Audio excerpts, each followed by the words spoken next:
Hello জনগণ, কেমন আছো তোমরা? দেখো, একটা মিনি ব্লগ নিয়ে চলে আসছি। ঘুম থেকে উঠে এক গ্লাস পানি খেয়ে নিয়েছিলাম, তারপরে দেখতেছিলাম যে কি রান্না হয়েছে। দেখো, গরুর পায়ে রান্না হয়েছিল আর ছিল রুটি। তো আমি তো দেখে সেই খুশি, রুটি দিয়ে এটা খাইতে খুবই মজা লাগে। তো আমি এটা রুটি দিয়ে খাইছি আর এটা খুবই টেস্ট হয়েছিল।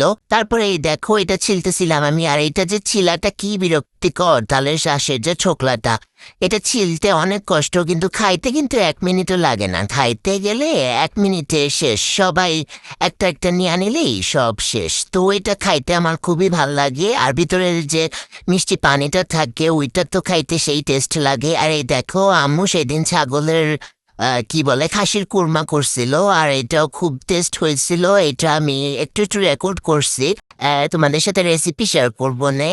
এটা খাইতে খুবই মজা হয়েছিল, খাসির কুরমাটা। তো এখানে একটু ভিডিও ক্লিপ নিয়েছিলাম, এ দেখো। তারপরে হচ্ছে গিয়ে দুপুরে এটা খাইছি। এটা খুবই সফট হয়েছিল, খুবই মজা হয়েছিল, খুব ভালো লাগছে খাইতে। তো আজকে খালি খাওয়া দাওয়ারই ভিডিও নিয়েছি আমি, আর কোনো কিছু। এই দেখো, আবার খাওয়া দাওয়া। এটা কি? এটা মিনি ব্লগ না, এটা হয়ে গেছে খাওয়ার ব্লগ। বুঝছো, সারাদিন কি কি খাইছি এই ব্লগ হয়ে গেছে। তারপরে দেখো, লিচু খাইলাম বিকালে। তো লিচিটাও মজা ছিল, সবকিছুই মজা ছিল, কোনো কিছু মজা ছিল না এরকম না।